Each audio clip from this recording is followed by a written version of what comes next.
आप समझ ही सकते हैं कि ये निर्णय छोटा निर्णय तो नहीं है। माता पिता के प्रोस्पेक्ट से देखता हूँ तो इस बार माता जी ने कहा भाई मतलब तुम चाह क्या रहे हो। अगर हम मुश्किलों से डर जाएं और ये सोचें कि भाई हम सेफ पाथ पे चलते रहें, तो सेफ पाथ पे चल के फिर जो आपकी मनचाही मंजिल भी आपको नहीं मिल सकती। आईआईटी वालों को यूपीएससी से इतना प्रेम क्यों? आईटी का जो पूरा इन्वायरमेंट है ना, वो आपको साथ मिलकर चलना सिखाता है। तो इस दौरान कभी कोई ऐसा एक क्षण आया हो जब लगा हो यार कहीं ये निर्णय गलत ना हो जाए? मतलब पहली बात तो ये है भाई कि भाई एक परीक्षा ही है और पास करने वाले भी हार्ड मार्क्स के इंसान ही हैं। अगर हमने किसी चीज़ के लिए प्रयास किया है ना, तो मैंने उसमें अपने आप को असफल कभी नहीं माना है। इस मौसम का भी अपना आनंद है, हॉट कॉफी पूरी कोल्ड कॉफी हो गई है। मेरा एक ही सुझाव और मशवरा है कि जो भी लोग तैयारी कर रहे हैं वो ये बात जरूर अपने आप को अंडरस्टैंड करें कि उनका एक्चुअल स्ट्रेंथ एरिया क्या है। 24/7 कोई व्यक्ति काम नहीं कर सकता है, ना काम होता है, ऐसा नहीं है। ये होता है कि आपकी जिम्मेदारी 24/7। तब तो बॉलीवुड से थोड़ी दूरी होगी आपकी। बॉल हाँ।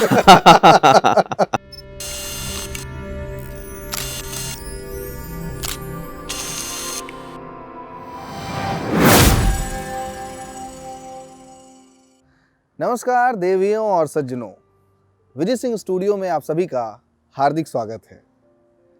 हमारा बेहद खास शो द मुसाफिर किस्सों वाला स्टूडियो विद विजित सिंह, आज इसके सीजन 2 की हम शुरुआत कर रहे हैं। और आज हमारे बीच में जो मेहमान हैं वो बेहद खास हैं।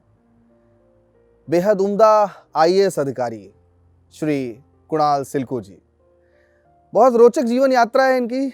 अपने जिद और जुनून से इन्होंने एक बेहद विशेष मुकाम हासिल किया है। क्या थी वो जिद, कैसे मिला वो जुनून, जानेंगे विस्तार से। कुणाल सिल्कू, उत्तर प्रदेश से ताल्लुक रखने वाले कुणाल सिल्कू 2011 बैच के आईएएस अधिकारी हैं। बचपन से ही मेधावी कुणाल सिल्कू ने आईआईटी खड़गपुर से कंप्यूटर साइंस में बीटेक की पढ़ाई की। कुछ समय तक एडोब जैसी प्रतिष्ठित कंपनी में काम करके एहसास हुआ कि वो प्रशासनिक सेवा के लिए बने हैं। इन्होंने नौकरी छोड़कर यूपीएससी की तैयारी की और पहले प्रयास में ही इनका चयन उत्तर प्रदेश काडर में आईएएस में हो गया। अपने उम्दा प्रशासनिक कौशल और नवीन प्रयोगों से कुणाल सिल्कू खासा चर्चा में बने रहते हैं।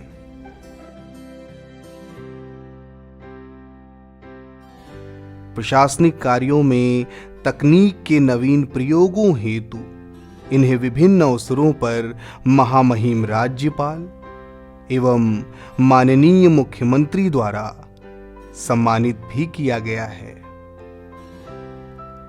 उत्तर प्रदेश के आकांक्षी जनपद सिद्धार्थनगर में कपिलवस्तु महोत्सव जैसे सांस्कृतिक आयोजन को दिव्यता प्रदान कर राष्ट्रीय पहचान दिलाना हो, या उत्तर प्रदेश कौशल विकास मिशन में रचनात्मक पहल कर अपेक्षित परिणाम प्राप्त करना हो, कुणाल सिल्कू ने सभी जगहों पर अपनी दूरगामी सोच, कुशल प्रबंधन एवं उम्दा प्रशासनिक कौशल से खुद को प्रमाणित किया है। द मुसाफिर किस्सों वाला स्टूडियो विद विजित सिंह में आज जानेंगे कुणाल सिल्कू के जीवन से जुड़े कुछ रोचक किस्सों के बारे में। स्वागत है सर हमारे इस विशेष शो में। उम्मीद करते हैं सर पूरी तरह स्वस्थ व्यस्त और मस्त होंगे आप। बिल्कुल भाई, बिल्कुल। तो पुनः स्वागत सर आपका। एक बेहद कैजुअल टॉक शो है ये, और आपके जीवन के जो बेहद रोचक किस्से हैं उनको बड़ी खूबसूरती के साथ हम जानने की कोशिश करेंगे। तो हमारा जो पहला सेगमेंट है उसकी ओर आगे बढ़ने की कोशिश करेंगे। उसका नाम है कुछ मैं पूछूं कुछ तुम बोलो।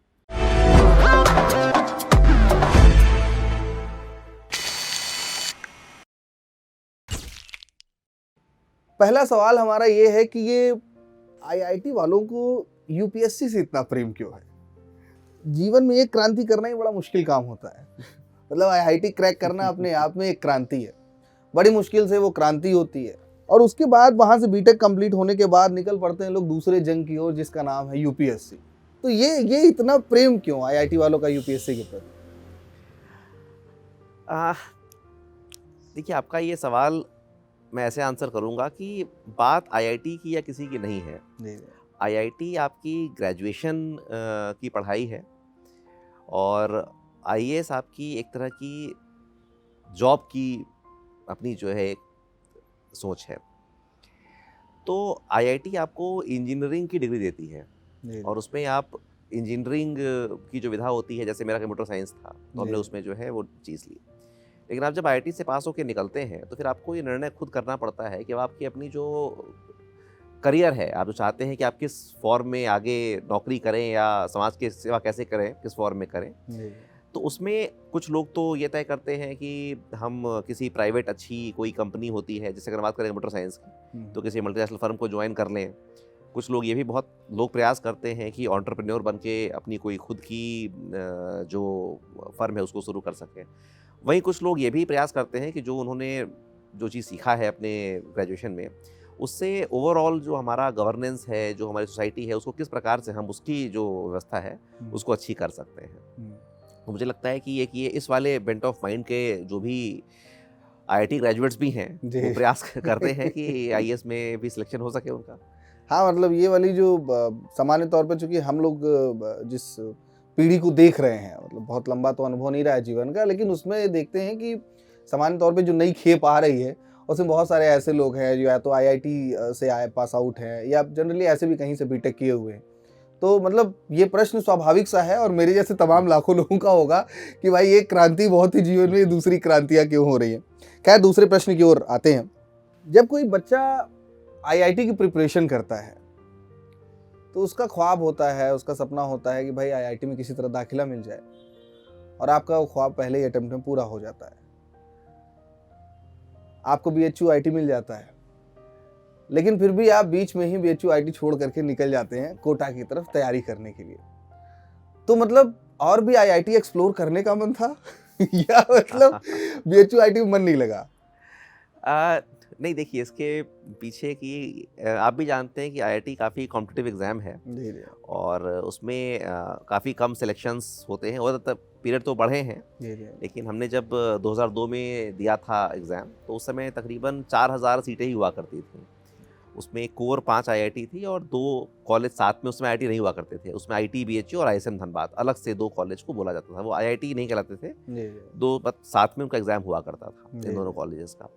तो उसमें हमारी 3536 रैंक हमारी आई थी, तो वो ऑलमोस्ट मतलब क्लोज टू जो कट ऑफ लाइन थी उसमें थी। तो भाई स्वाभाविक बात है कि हमें बहुत अच्छा जो ब्रांच है वो नहीं मिल पाया था। माइनिंग इंजीनियरिंग हमें मिल पाई थी। जी जी हमारे 9 से लेकर 12 तक हमने कंप्यूटर्स को जो है अपने उसमें लिया था और हमारी इच्छा थी कि कंप्यूटर साइंस में मेरा एक बेंट था कि वो अगर मिल सके तो और अच्छा रहे। जी तो इसी और फिर चूंकि पहले अटेम्प्ट में ही सिलेक्शन हो जाने से एक थोड़ा सा बल तो मिलता ही है कि भाई एटलीस्ट थ्रेशोल्ड तक तो पहुंच ही गए हैं। बिल्कुल बिल्कुल। तो एक प्रयास इसी डायरेक्शन में किया गया कि भाई एक दोबारा ट्राई किया जाए, अगर अपने मन चाहा ब्रांच अगर मिल जाएगा, क्योंकि जहाँ पे आपका मन है वहाँ पे आप ज़्यादा अच्छा परफॉर्म कर सकते हैं। जी माइनिंग खराब नहीं है, जी जी बहुत बच्चे माइनिंग में जाकर बहुत अच्छा कर रहे हैं, अच्छे सैलरी पैकेजेस मिलते हैं। जी। ये केवल अपनी पर्सनल इंटरेस्ट की बात है।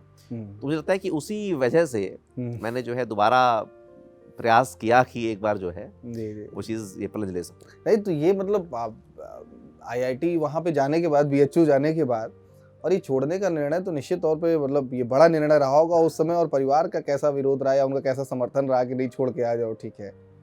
अब आप समझ ही सकते हैं कि ये निर्णय छोटा निर्णय तो नहीं है क्योंकि आईआईटी में सिलेक्शंस अगर आपका 3500 आपकी रैंक आई है, जबकि जिस एग्ज़ाम में तकरीबन 5 लाख बच्चे बैठते हैं, जी जी तो आप तो ऑलरेडी मतलब इवन 0.1% से भी अंदर हैं। अंदर है, बिल्कुल। तो अच्छा, एग्जामिनेशन में कुछ भी हो सकता है।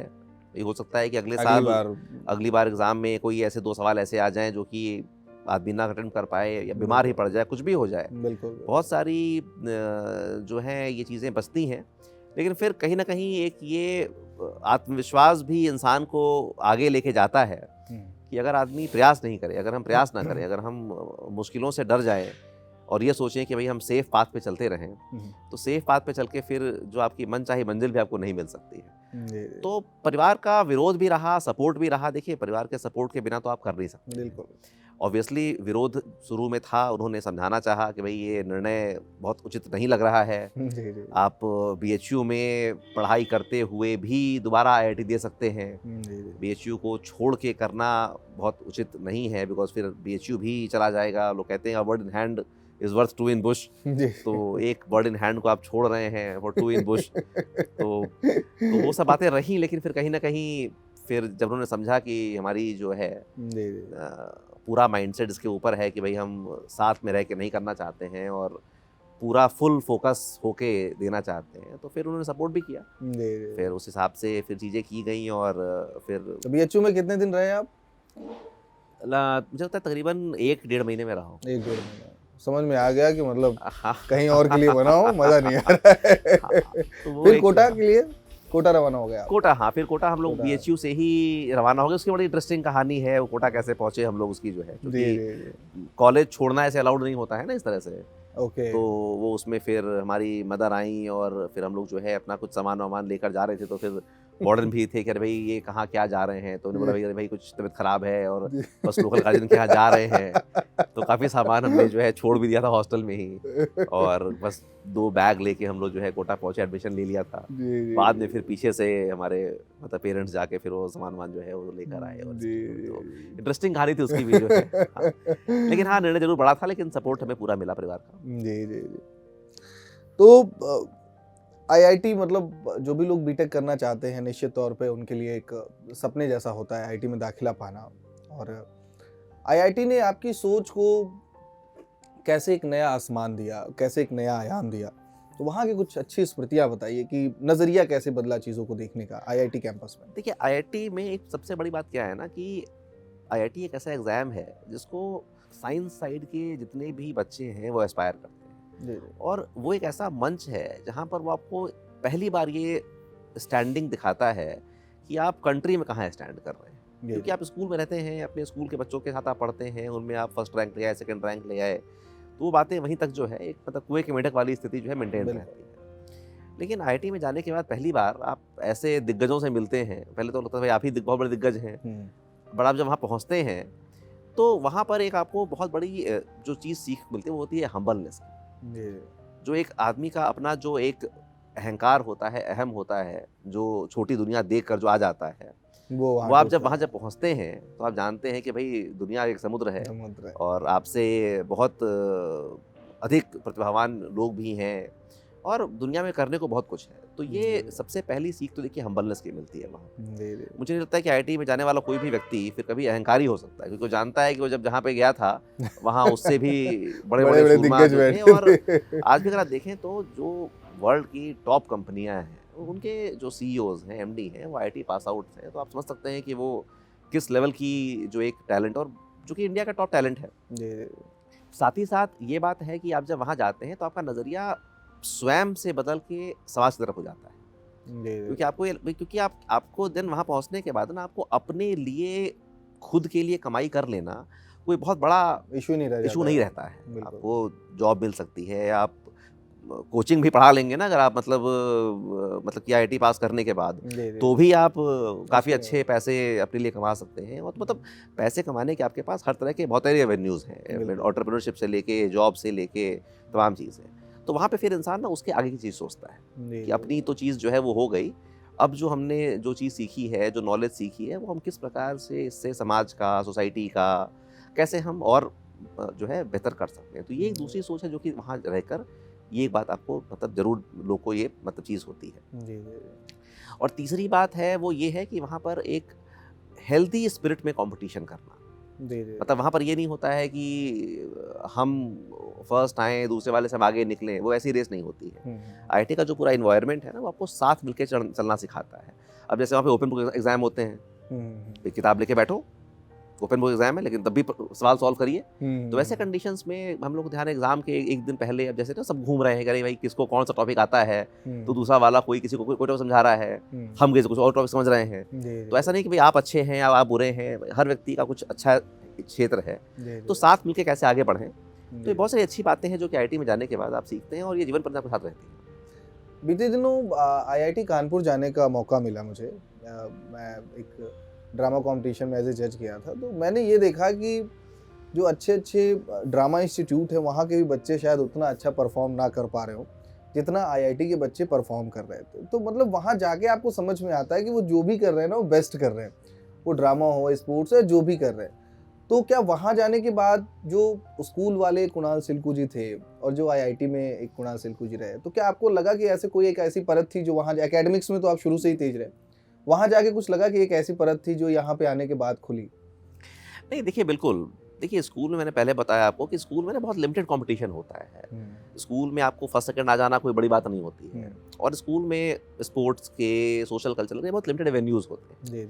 आईआईटी बहुत प्रीमियर इंस्टीट्यूशंस है। हमने आईआईटी खड़गपुर से पढ़ाई की है। आईआईटी खड़गपुर बिगेस्ट आईआईटी है, सबसे बड़ा कैंपस है, सबसे ज़्यादा वहाँ पर ब्रांचेज हैं। तो वैसे में ऑब्वियसली भाई वहाँ पे जाने के बाद आपको एकेडमिक्स में भी चैलेंज तो मिला ही।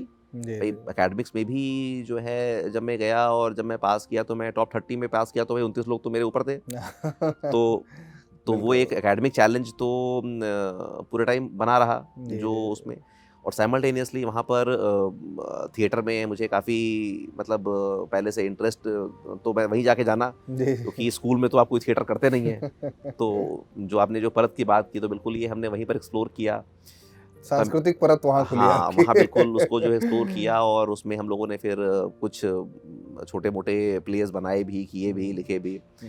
और इसी तरह से कंप्यूटर गेम्स हम लोगों ने खेलना सीखा वहीं पर। भाई पहले तो कंप्यूटर्स ही नहीं हुआ करते थे, और थे भी तो भाई वो स्टैंड अलोन कंप्यूटर थे। अब वहाँ पे लैन का सेटअप था, तो सारे आपके जो दोस्त हैं वो सब उस लैन नेटवर्क में हैं। तो पहली बार मल्टीप्लेयर किस तरह की, तो बस बहुत सी चीज़ें होती हैं, तो वो आदमी वहाँ जाके जो है सीखता है। टेक्नोलॉजी DC++ में कैसे शेयर करते हैं चीज़ों को, तो बहुत चीज़ें हम लोगों ने सीखी वहाँ पर। तो ये जो है बातें हैं हम लोग। कॉर्पोरेट के साथ भी आपने काम किया है एडमिनिस्ट्रेशन में आने के पहले, यूपीएससी में सिलेक्शन के पहले, यानी कि जो आपकी यात्रा आईआईटी की जब समाप्त होती है, यानी बीटेक आपका समाप्त होता है उसके बाद, और जब आप प्रशासनिक सेवा में आते हैं उसके बीच का लगभग एक अंतराल रहा 1.5 साल का, जब आप एडोब जैसी एक प्रतिष्ठित अंतर्राष्ट्रीय कंपनी के साथ आपने काम किया। ये एक लंबा अरसा हुआ आपको प्रशासनिक सेवा में, लेकिन वो कॉर्पोरेट के साथ लगभग 1 साल की जर्नी रही आपकी, जैसा मेरा शोध है आपके ऊपर। तो वो जर्नी कॉर्पोरेट के साथ काम करने का कैसा अनुभव रहा कंपनी के साथ? नहीं, बहुत अच्छा अनुभव था। देखिए कॉर्पोरेट लाइफ एक टोटली अलग लाइफ है। एडोबी जो है वो one of the leading companies है वर्ल्ड की, और उनके एक्रोबैट, PDF, मतलब इनफैक्ट PDF का नाम सुनते के साथ ही आपको एक्रोबैट और एडोब का ही नाम याद आता है। तो कॉर्पोरेट का सेटअप जो है बहुत डिफरेंट है, क्योंकि खासकर जो ये सॉफ्टवेयर मल्टीनेशनल कंपनियां हैं, ये आपको बिल्कुल जो इंटरनेशनल फैसिलिटीज़ है वो प्रोवाइड करती हैं।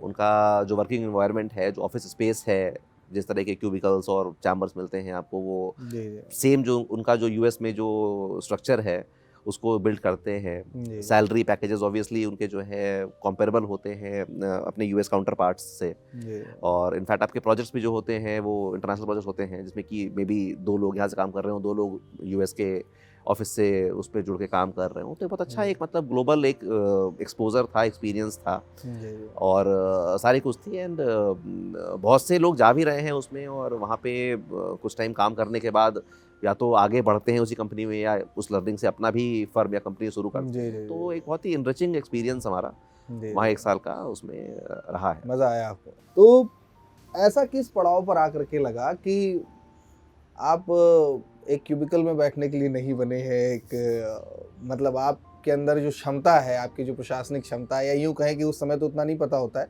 लेकिन एक मुकाम तो ऐसा रहा होगा, एक पड़ाव ऐसा रहा होगा जब लगा कि नहीं, अब समाज के लिए काम करने का समय है, अपनी प्रशासनिक कौशल से एक बड़ी संख्या में लोगों को हम लाभान्वित कर सकते हैं। तो उस मल्टीनेशनल कंपनी से निकल करके और फिर यूपीएससी की तैयारी, ऐसा किस पड़ाव पे आकर के लगा कि अब तैयारी करनी चाहिए और प्रशासनिक सेवा में जाना?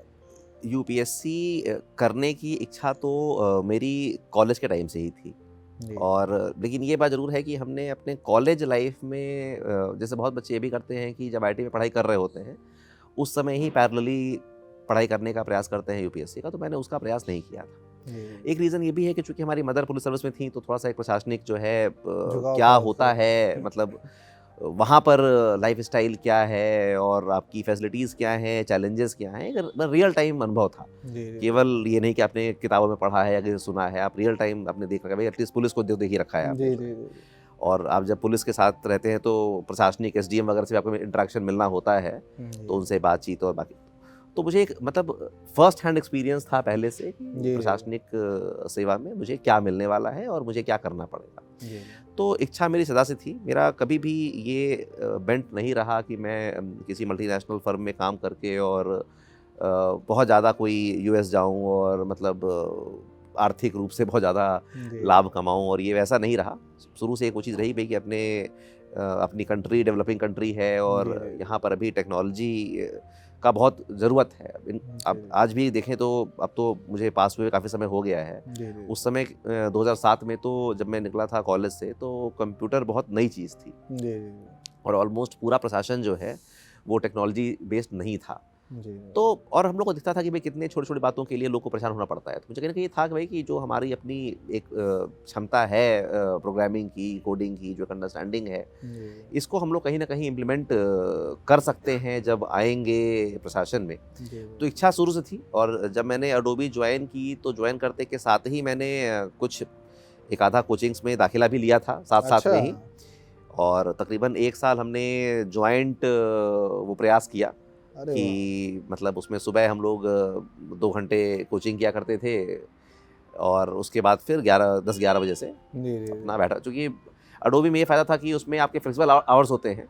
तो अगर आप जो है थोड़ा-सा अगर लेट भी आए हैं सुबह, अगर जी, आप जी, 10-11 भी अगर आए हैं, तो आगे तो अब रात में आप बाई 9-10, अच्छा उसमें क्या हम लोग बैचलर थे भी, जी तो वहाँ पे क्या भाई आपको लंच डिनर सारा कुछ फ्री था। जी तो वैसे भी था हाँ कि भाई भाई आईटी डिनर तो पास करके आउट ही होके गए हैं तो फिर तो डिनर करके ही जाएँगे। जी जी तो वैसे भी रात्रि 9 बजे तक बैठना ही है। जी जी तो इसीलिए, क्योंकि जो मैरिड लोग थे नॉर्मली वो लोग बाई 6 लीव कर दिया करते नहीं थे। चले यार बट हम लोग जो है बाई 9 बैठते ही थे। तो जी, वो जी। शुरू का जो सुबह का जो पीरियड था हमारा 8 से लेके और 10-11 बजे का, जी तो वो हम लोग इस्तेमाल करते थे आईएएस की तैयारी में। जी लेकिन फिर कहीं न कहीं लगने लगा 6-7 महीने 8 महीने के बाद कि जो ये डबल रोल है, नहीं हो पाएगा हम जस्टिस ना तो अडोब में पूरा कर पा रहे हैं, हम्म, वहाँ भी मतलब चीज़ें थोड़ी-सी स्लो पेस हो जा रही हैं, जो कि वो जी। खुद भी काफ़ी डिमांडिंग जॉब होती है। जी जी और यहाँ भी 3 घंटे की पढ़ाई जो है वो शायद सफिशिएंट सफिशिएंट नहीं रहेगी, मतलब क्योंकि ब्रेड्थ काफ़ी रहता है इसमें। जी जी तो फिर 1 साल के बाद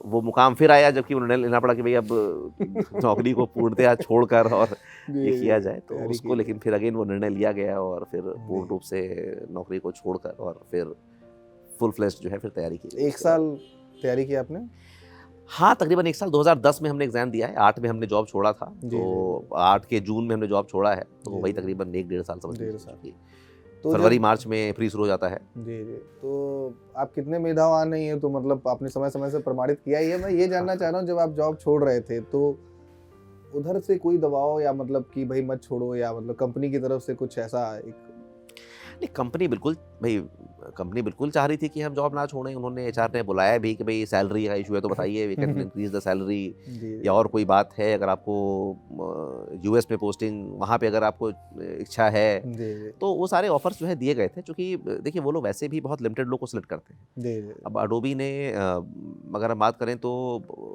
मात्र हम लोग के अपने कॉलेज से सिलेक्शन मुझे लगता है कि अकेला मेरा ही किया था।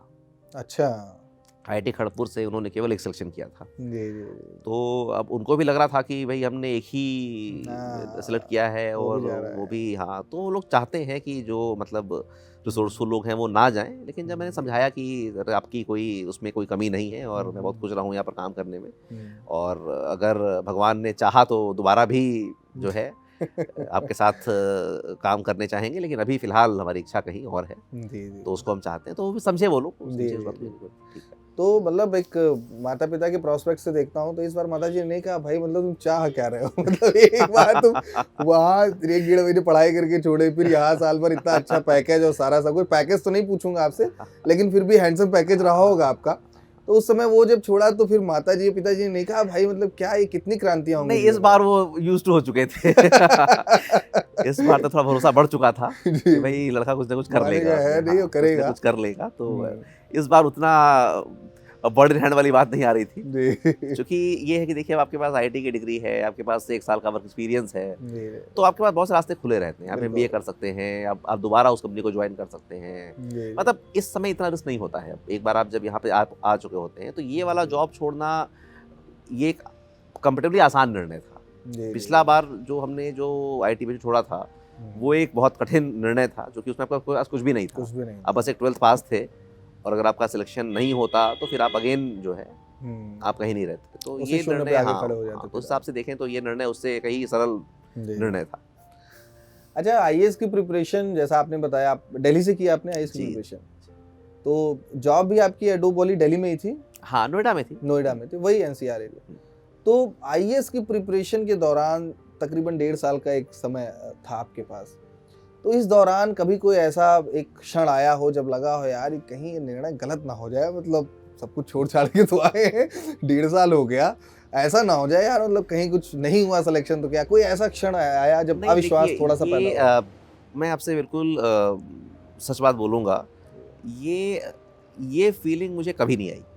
जी क्योंकि देखिए मेरे पास हमेशा से ये चीज़ थी, मैं ये नहीं कह रहा हूँ कि मैं सर्टेन था कि मेरा आईएएस में हो जाएगा। जी जी ऐसी सर्टेनिटी जो है किसी को नहीं होती है। जी लेकिन साइमल्टेनियसली ये भी नहीं था कि यदि आईएएस में नहीं हो पाया तो मैं क्या करूँगा वाली बात भी नहीं थी। ये चीज़ थी कि हाँ भाई, अगर यहाँ पर प्रयास कर रहे हैं और पूरे, पहली बात तो ये है भाई कि भाई एक परीक्षा ही है, जी और पास करने वाले भी हार्ड मार्क्स के इंसान ही हैं। जी जब वो कर सकते हैं तो हम भी क्यों नहीं कर सकते हैं। तो एक वो भरोसा, एक आत्मविश्वास तो अब, चूंकि आप ऑलरेडी एक बार कंट्री के 0.1% के ऊपर भी आ चुके हैं, तो थोड़ा तो एक फेथ रहता ही है। बिल्कुल।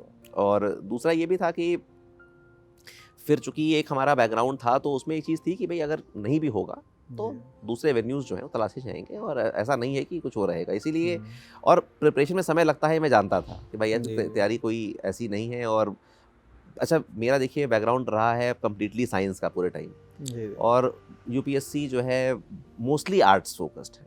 ऑप्शनल अगर आप छोड़ दें तो इसके अलावा बाकी सारा कुछ आर्ट्स का है। तो मेरे लिए एक तरह से ना पूरी नई चीज़ थी भी, जी जी तो समय लगना जो है स्वाभाविक था मेरे लिए भी। जी लेकिन ये अविश्वास वाली आपने जो बात बोली, वो कभी वो कभी नहीं रही। ये भय नहीं आया कि मतलब कहीं नहीं हुआ तो निर्णय गलत मैं ना उसके हो लिए तैयार था ना, हाँ। कि अगर नहीं भी प्लान होता भी है, था। हाँ, प्लान भी था, अगर नहीं भी होता है जाए। तो कुछ अच्छा कर लेंगे अपने लिए।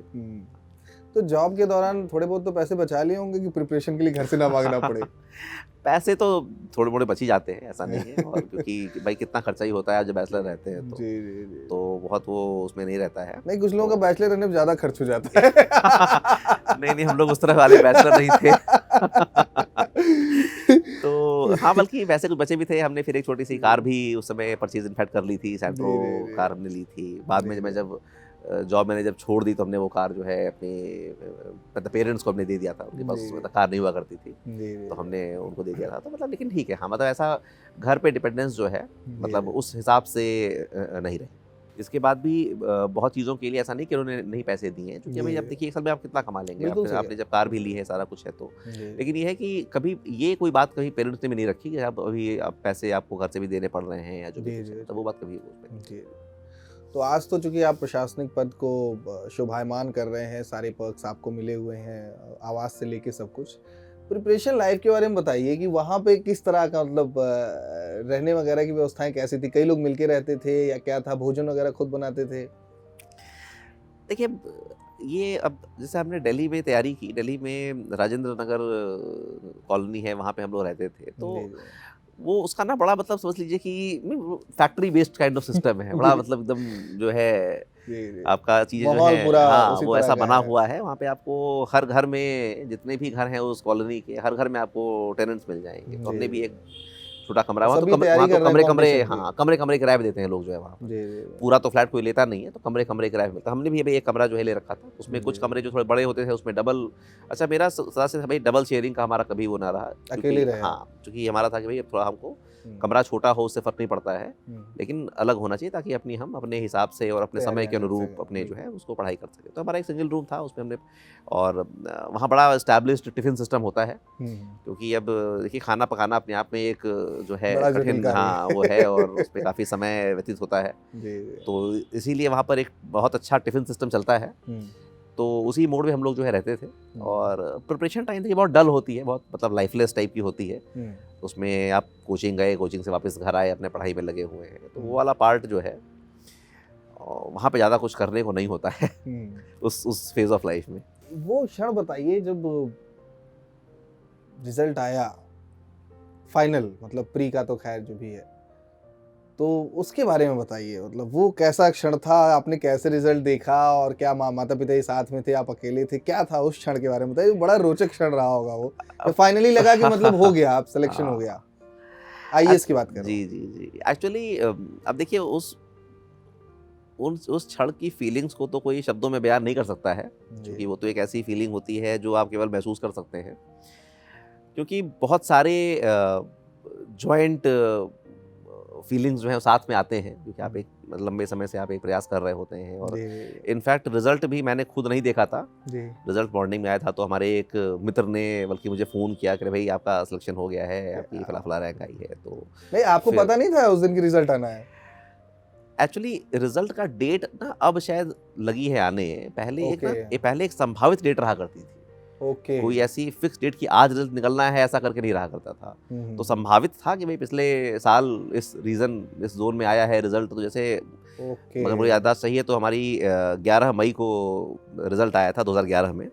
तो संभावित था कि 10 से 14 के बीच में कभी रिजल्ट आएगा, तो ऐसा कुछ हो नहीं था। तो वही 11 तारीख को मुझे सुबह ही 9 बजे फ़ोन आया, मैं फ़ोन से उठा तो हमारे एक मित्र ने बताया कि भाई आपका सिलेक्शन हो गया, और जो है इतनी उसका भी सिलेक्शन हो गया था। इनफैक्ट उसका भी सिलेक्शन हो गया था, तो कि भाई इतनी रैंक आई। और तब बल्कि मैंने फिर कंप्यूटर खोल के और तब हमने जो है फिर उसको क्रॉस चेक किया, और कि भाई जो सूचना मिली है सही मिली है कि तो उसको प्रमाणित किया जाए, वो किया गया। और उसके बाद तो फिर खैर ऑब्वियसली खुशी तो होती ही है, बहुत खुशी होती है, और बहुत अच्छा लगा चीज़ों से।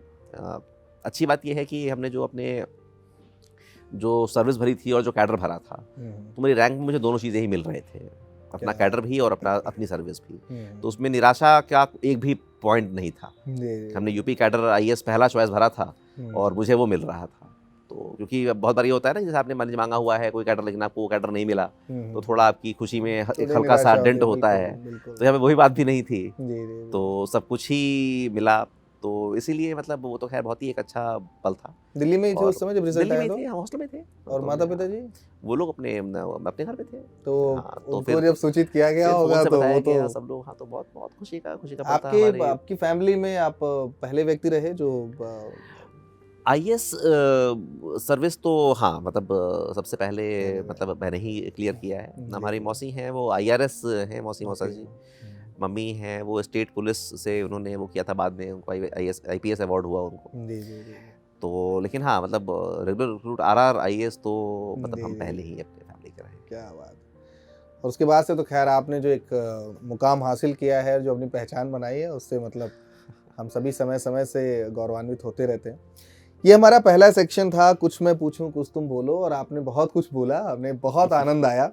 और सबसे जो बड़ी बात होती है वो ये है कि आप जो अभी यात्रा आपकी चल रही है हम सभी जान रहे हैं, लेकिन इसके पीछे के जो छोटे छोटे रोचक किस्से हैं वो जानना चाहते हैं हम सभी। और आपने बड़े खूबसूरत तरीके से हमें उस स्थान में प्रवेश करने की इजाज़त दी, उसके लिए बहुत बहुत धन्यवाद।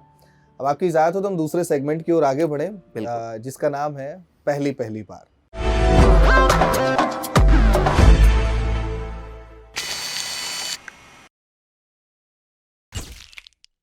हमारे जीवन में आज हम जहाँ कहीं भी खड़े हैं, कभी ना कभी वो पहली बार वो जब घटना घटी होती है तो वो स्मृतियाँ हमारे मानस पटल पे हमेशा बनी रहती है, और उसे याद करना हमेशा से ही बहुत ही उम्दा होता है, बहुत एक अजीब किस्म की खुशी होती है। तो पहली बार सेक्शन में हम उन्हीं यादों को फिर से एक बार जीने की कोशिश करेंगे। पहला प्रश्न इस सेक्शन का कि आपकी सफलताओं के किस्से तो भरे पड़े हैं, मतलब हर जगह। अभी और बहुत सारी चीज़ें इस पर हम बात करेंगे, आईआईटी और इसकी बात तो हमने की ही, आईएएस की। लेकिन पहली बार आपको कब लगा, सबसे पहली बार यार यहाँ मैं मतलब असफल हो गया? किसी भी पड़ाव पे, स्टूडेंट लाइफ से लेके और अब तक, कभी ऐसा लगा हो कि यार लगा कि मतलब यहाँ तो यार। एक्चुअली आपने ऐसा सवाल पूछा है ना, ये मेरे बेसिक थॉट प्रोसेस के ही अगेंस्ट है। आप और असफलता मतलब हाँ, दोनों नहीं ये इसको देखिए, दोनों इसको बड़ा अहंकार विरोधाभास के है। फॉर्म में मत लीजिएगा। लेकिन ये है कि अगर हमने किसी चीज़ के लिए प्रयास किया है ना, जी, जी। तो मैंने उसमें अपने आप को असफल कभी नहीं माना है। या तो हमने उस चीज़ को अचीव किया है, या तो लर्निंग या तो हमने एक्सपीरियंस अचीव किया है। हम्म, तो असफल वाली जो बात है, वो वाली फीलिंग कभी नहीं आई है। और हाँ, देखिए डेफ़िनेटली ऐसी बहुत सारी चीज़ें हैं जो कि हम लोग अचीव नहीं कर पाते हैं और जिसपे कि मीडियोकर होते हैं। लेकिन किसी एक घटनाक्रम को हम नहीं कह सकते हैं, क्योंकि हमने कभी किसी को किसी भी स्थिति विशेष को असफलता के रूप में जो है, कभी नहीं देखा है। बड़ा डिप्लोमेट आंसर है। हाँ, हाँ। नहीं, नहीं, ये बिल्कुल Learning- सच है, ये एकदम सच्चाई की बात है। मैं सिर्फ बताऊँ आपको, जैसे बहुत सी बातें हैं। तो जैसे भई अब हम लोग खेलते थे क्रिकेट, जी। तो भई हम बड़े एवरेज प्लेयर थे, तो अब उसको हम असफल होना नहीं बोलते थे। नहीं नहीं भई वो तो चीज़ लर्निंग करते थे, बिल्कुल सही फिर है। हम लोगों ने जैसे कुछ-कुछ चीज़ें और करनी चाहिए। पीछे हम लोगों ने वो किया था, अपना एक बनाया था प्रोजेक्ट, जब हम क्लास थे 11th में। तो उसमें फिर हम लोग को बहुत सफलता ऐसी नहीं अच्छी मिल पाई थी। हम लोग उसमें दिल्ली-विल्ली गए थे उसके प्रेज़ेंटेशन के लिए। लेकिन ये है कि उन चीज़ों से मतलब आदमी सीखता रहा है कि आगे फिर जो नेक्स्ट जो चीज़ किया उसको अच्छा किया है। जी, और देखिए असफलता भी ऐसा है ना कि वो आप जब से पैदा होते हैं ना, मुझे लगता है कि उस क्षण से आप असफल होना शुरू हो जाते हैं। कोई व्यक्ति ये कहे कि हम हर पल सफल होते गए हैं, जी, ये बड़ा कठिन है। तो मेरे लिए किसी एक घटनाक्रम को बताना बड़ा मुश्किल है इसके मुश्किल लिए। है। हाँ। चलिए बड़ी अच्छी बात है और ये कहीं ना कहीं दर्शकों के लिए भी सीखने की बात है कि जहाँ पे कहीं कुछ इस तरह से निराशा हो भी रही है उसको असफलता के रूप में ना देखें, उसको एक लर्निंग की तरीके से लें, एक एक्सपीरियंस के तौर पर। पहली बार घर वालों से छुपकर सिनेमा हॉल में कौन सी फिल्म देखी आपने? मतलब जो ऑफिशियली बताए ना हो, मतलब छुप करके गए हो, कभी भी ऐसा हुआ कभी? अब देखिए सिनेमा हॉल, अब फ़िल्म तो मुझे याद भी नहीं है इस तरह से, चूँकि हाँ, लेकिन ये है कि देखिए फ़िल्म हॉल तो हम लोग जब भी गए हैं अकेले ही गए हैं। जी जी हाँ, छुप के जाने वाली बात जो है वो थोड़े हम लोग मतलब ज़्यादा मतलब नियम मानने वाले बच्चे हुआ करते थे। नहीं, अब आप तो पुलिस परिवार में थे तो सर्विलांस पे रहते होंगे पूरी तरह हाँ, से। तो इसीलिए छुप के देखने वाली बात तो नहीं थी। लेकिन हाँ, ये है कि देखिए हम लोग जो जब वहाँ गए थे, कॉलेज में गए थे, जी, चूँकि अपने स्कूल लाइफ़ तक हम लोग का जो है फ़िल्म हॉल जाके देखने का कल्चर जो है नहीं था। नहीं रहा। उस समय तक चीज़ें उतनी उतनी ऐसी थी भी नहीं और जी। हमें बहुत इंटरेस्ट था भी नहीं फ़िल्मों में जो है। जी लेकिन जब कॉलेज गए थे, तो उस समय फिर वहाँ पे था कि भई कलकत्ता जाके, अब खड़गपुर से जो है, जी वहाँ पे कैलकाटा जाना पड़ता था। तो उसमें ज़रूर माता-पिता जो है थोड़ा-सा मतलब मना करते थे कि भाई अब आपने कैंपस में रहो और वहाँ पे भी ऑडिटोरियम है, सब कुछ है, वहाँ फ़िल्म देखो। लेकिन कभी-कभार हम लोग जो है चले जो जाते चोरी छुप के अपना वो ट्रेन-वेन पकड़ के, क्योंकि रिस्की होता है ना, वही बच्चे कितना हैं दूर है और वहाँ से? तकरीबन 2 घंटे का रास्ता है 2 घंटे। By train. लेकिन ये है कि भाई पहले आप स्टेशन जाएँगे, ट्रेन पकड़ेंगे, फिर आप हाँ, कलकत्ता एक लंबी जाएँगे, फिर प्रक्रिया वहाँ, है हाँ, वो तो अच्छा जो। कलकत्ता बड़ा शहर है हम्म, और भाई बच्चे छोटे ही होते हैं, 18-19 साल में बहुत बड़े तो नहीं हो गए रहते हैं। जी जी तो थोड़ा-सा उन लोग को ये था कि भई अकेले इस तरह से मत जाया करिए। तो वो बात ज़रूर है कि वहाँ पे हम लोगों ने थोड़ा-सा जो है नियम कानून तोड़ के जो है कुछ फ़िल्में देखी हैं। फ़िल्मों के नाम देखिए मुझे याद नहीं है, याद लेकिन हाँ, हम लोगों ने कॉलेज में किया 3-4 है, दफ़े किया इस तरह से है। हम लोगों ने जो है बंक करके और उसको क्या किया है। भोजन बना लेते हैं आप? कुछ भी? जो व्यक्ति कुछ ना बना पाता हो, जो रहता है वही बना लेते हैं हम लोग। जीवन यापन कर लेंगे उतना बना लेते हैं। पहली बार, सबसे पहली बार कब ऐसा अवसर आया जब खुद से बनाना पड़ा हो कुछ? देखिए इसमें हम क्लास 9th में थे, तो उस समय एक्चुअली हमारी मदर जब उन्होंने एग्ज़ाम दिया था 86 में पुलिस सर्विस का, तो उनका उस समय किन्हीं कारणों से सिलेक्शन नहीं हो पाया था। कुछ उनका मेडिकल का जो है कुछ रॉन्ग रीडिंग्स दे दी गई थी, तो उस चक्कर में तो एक कोर्ट में केस काफ़ी लंबा उनको लड़ना पड़ा। तो 99 की बात है कि जब फाइनली, वो भी एक बहुत बड़ा खुशी का पल था हम लोग के परिवार के लिए कि जब वो केस जो है हमारी मदर जीती थी 13 साल और बाद। 13 साल के बाद, और उसके बाद फिर उन्होंने जाके ज्वाइन किया था जो पुलिस ट्रेनिंग। तो उस समय हमारे फादर थे और हम और हमारे भाई थे, तो मैं उसमें क्लास 9 में था। हमारा भाई छोटा है, वो अराउंड उस समय क्लास 4 में था, 5 साल हमसे छोटा है। तो वो एक ऐसा पीरियड था उसके बाद से, क्लास 9 से लेके और क्लास 12 तक का जो पीरियड था, उसमें हमारे फादर थे तो वो मॉर्निंग में, चूँकि कानपुर में हम लोग रहा करते थे और पापा की जो कॉलेज है, पापा हमारे प्रोफेसर होकर रिटायर किए, तो उनका कॉलेज जो है कानपुर में था। तो वो भी मॉर्निंग में ट्रेन से जाया करते थे कानपुर और शाम में अराउंड 7-8 के अराउंड वो लौटा करते थे वहाँ से।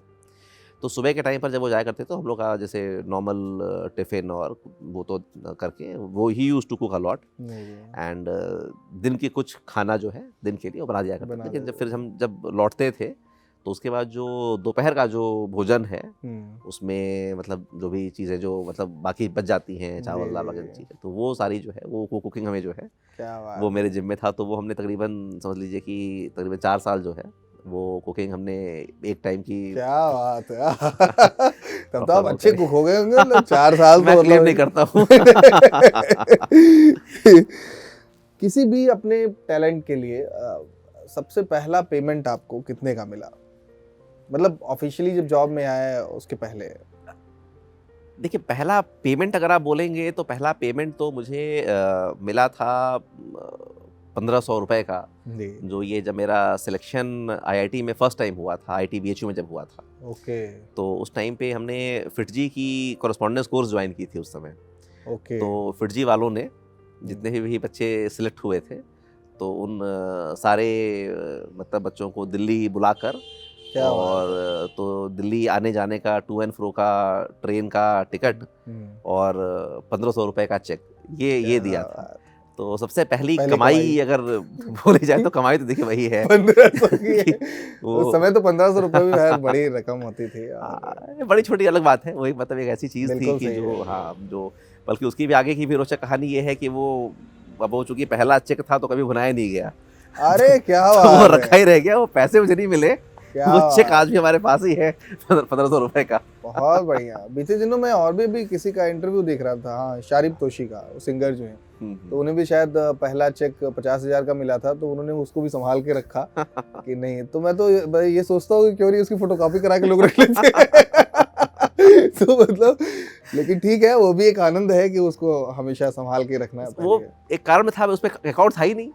अच्छा हाँ, ये भी बात है। अकाउंट पे ही चेक था, अपना अकाउंट था ही नहीं। तो अब वो तत्काल में जमा किया नहीं गया, एज मेमोरी रखी रही, बाद में वो एज मेमोरी बन के रखी रही।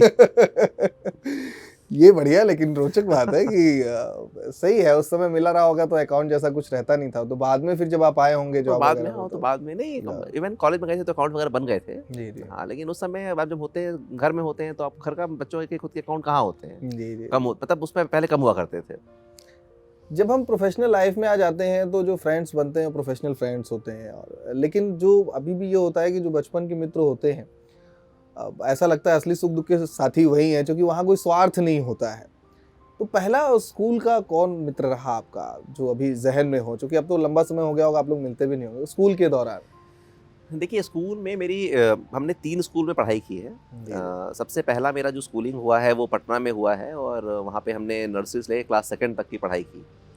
तो वो तो एक ऐसा पीरियड था कि मुझे ज़्यादा याद भी नहीं है कि उस समय कौन हमारे मित्र रहे या कैसे क्या रहा, जो कि बहुत छोटी एज थी। इसके बाद मेरा सेकेंड स्टेज जो रहा है वो क्लास 3 से 7 का रहा है, जो हमने कानपुर में किया है। और क्योंकि पहले मैंने बताया कि फादर मेरी नौकरी कानपुर में ही थी, तो पहले हमारे फादर कानपुर में ही रहा करते थे। बाद में हम लोग क्लास 8 से हमारे फादर ने अपना खुद का एक छोटा सा MIG फ्लैट एक लिया था, घर लिया था, एक MIG का जो ये है मतलब घर, तो हम लोग यहाँ लखनऊ आ गए थे। तो 3rd से 8th के बीच में शशांक अग्रवाल करके हमारे एक बड़े खास मित्र हुआ करते थे। आज भी उनसे हमारी मतलब जो है बातचीत रहती है। अच्छा, होती है बात आपकी? बिल्कुल होती है भाई, और इसका पूरा श्रेय जाता है ऑर्कुट फेसबुक को कि उन्होंने दोबारा। कहाँ हैं शशांक जी आजकल? ये शशांक जी आजकल आगरा में हैं, वो अपनी प्राइवेट। शशांक जी अगर सुन रहे हो तो देख लीजिए, आपको मतलब अभी भी उतनी शिद्दत से याद करते हैं। तो हम लोग जो है साथ ही में बैठते थे, और मुझे लगता है कि शायद क्लास 3rd या क्लास 4th से हम लोग जो है साथ में बैठना शुरू किए थे। 3rd में तो आई थिंक नहीं थे, क्लास 4th से हम लोग जो है 4th से लेकर 7 तक 4 साल लोग साथ में रहे हैं, और सबको साथ साथ ही किया है। इनफैक्ट साथ ही पढ़ाई करना, साथ ही लंच करना, साथ ही हमने एक ही मतलब जो हॉबी क्लास भाई आर्ट में साथ ही आर्ट क्लास लिया, तो सबको साथ ही किया था हम लोगों ने। मित्र तो और भी बहुत सारे थे। 7 तक रहे वो साथ में? जी, क्लास 7 तक। फिर तो वो आगे कंटिन्यू किया उसी स्कूल में, और आप फिर मैं इधर लखनऊ आ गया था। उसके बाद यहाँ पर जब मैं आया तो यहाँ पर आशुतोष त्रिपाठी करके हमारे एक मित्र थे, वो क्लास 8 से हमारे साथ रहे, वो तो इंटरमीडिएट तक रहे होंगे फिर। वो 12 तक साथ रहे, वो हमारे बड़े मतलब खास मित्र रहे, जो कि इस स्कूल में लखनऊ के स्कूल में हमारे साथ रहे। उनसे बात होती है? हाँ बिल्कुल होती है, तो बल्कि कुछ दिन पहले वो लोग आए भी थे, वो उनकी वाइफ और बच्चे सब लोग घर पे आए थे। अभी वो लोग नोएडा में हैं। तो ये है कि अब तो खैर स्कूल के फ्रेंड्स टच में हैं, कानपुर के भी स्कूल के फ्रेंड्स टच में हैं, उनसे तो यहाँ के खैर तो एक खैर हैं ही। बड़ा भावनात्मक जुड़ाव भी हाँ, रहता और है ये उन बात लोगों जरूर है के कि जब साथ हम लोग जब आए थे लखनऊ तो उनसे टच टूट गया था, क्योंकि और ऐसा कोई ना कोई फ़ोन नंबर था उन लोग का या कुछ में।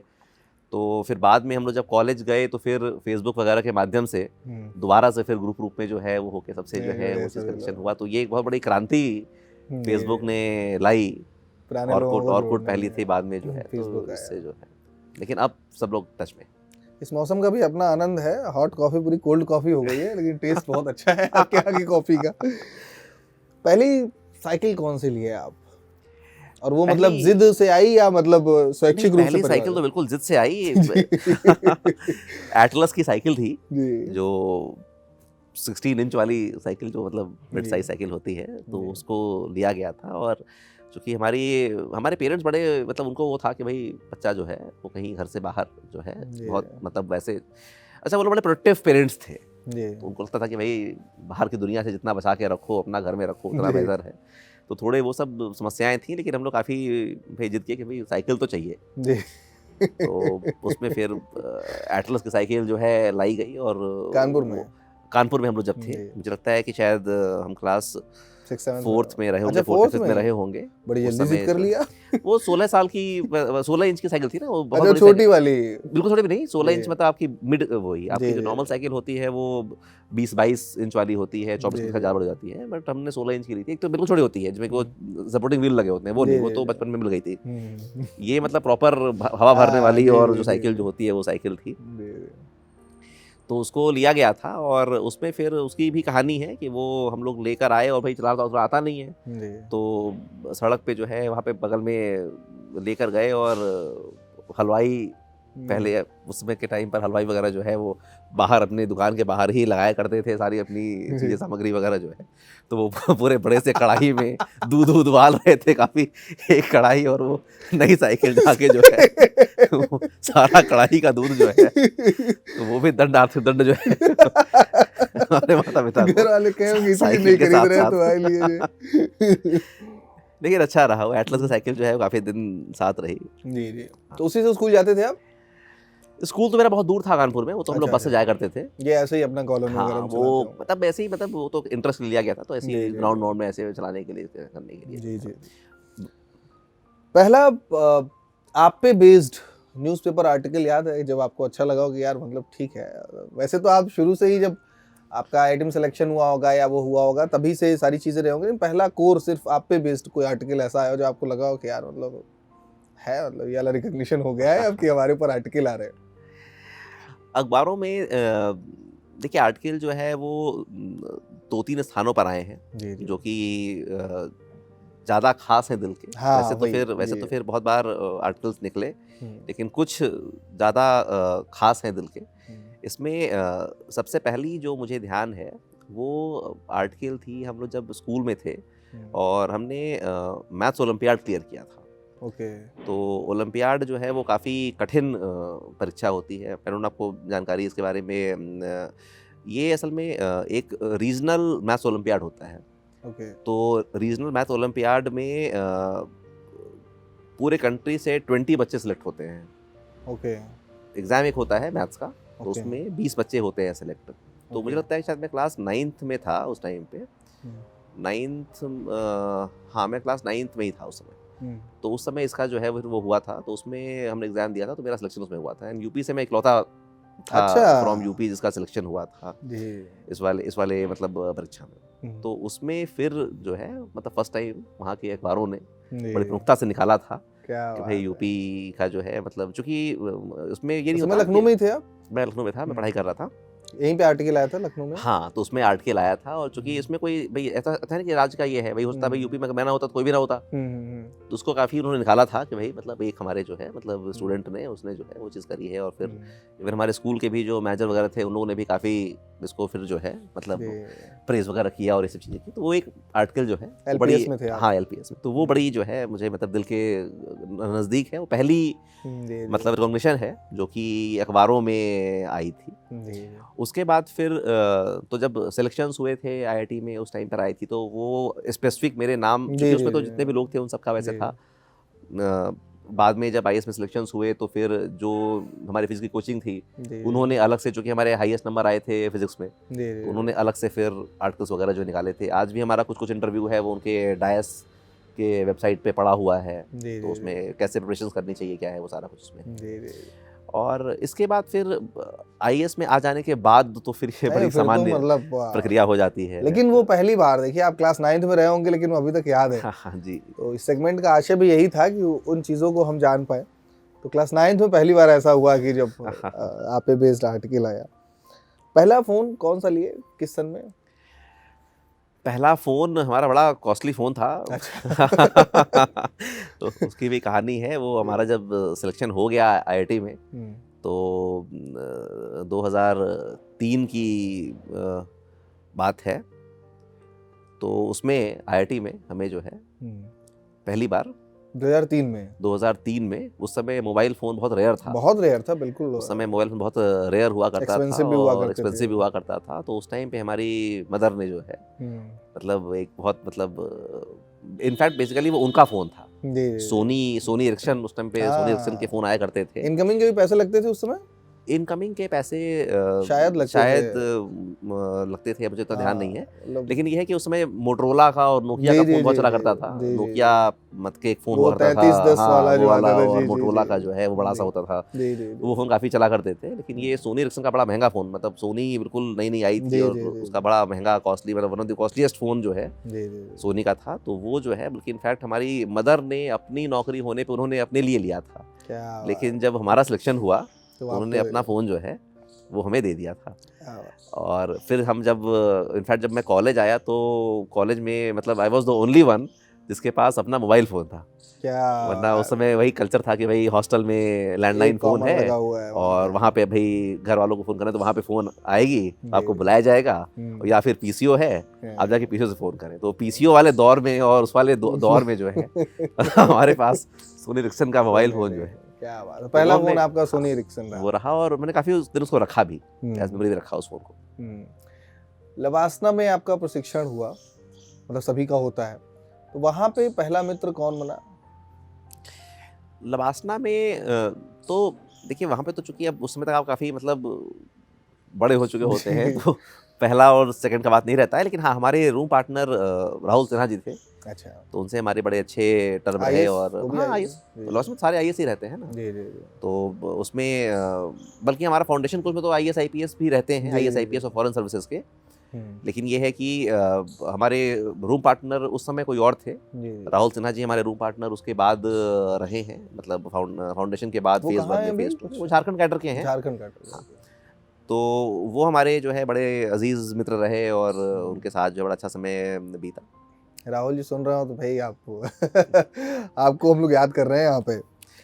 राहुल सिन्हा जी से हमारे और बाद में ऐसे भी रिलेशन जुड़ गए कि उनकी जो सिस्टर हैं, हम्म, उनकी शादी हमारे अपने आईआईटी के जो हमारे विंगमेट थे, बड़े अच्छे मित्र थे, मोहन सुशांतम, अच्छा। उनसे उनसे उनसे हुई। अरे तो उस हिसाब से ही वाह, मतलब हमारे जो बड़े खास मित्र हैं, क्या वो बात उनके है, जो है साले लगते हैं राहुल सिन्हा जी। क्या तो बात उस हिसाब से भी जो है तो बहुत बहुत धन्यवाद सर। ये सेगमेंट पहली बार भी यहाँ समाप्त होता है। बहुत उम्दा तरीके से आपने सारे प्रश्नों का उत्तर दिया, बड़े संयम के साथ आप दे रहे हैं, आपका बड़ा समय हम लोग ले रहे हैं। तो आपकी इजाज़त हो तो अगले सेगमेंट की ओर आगे बढ़ें। जी, जी, जी। हमारे अगले सेगमेंट का नाम है संदेशे आते हैं।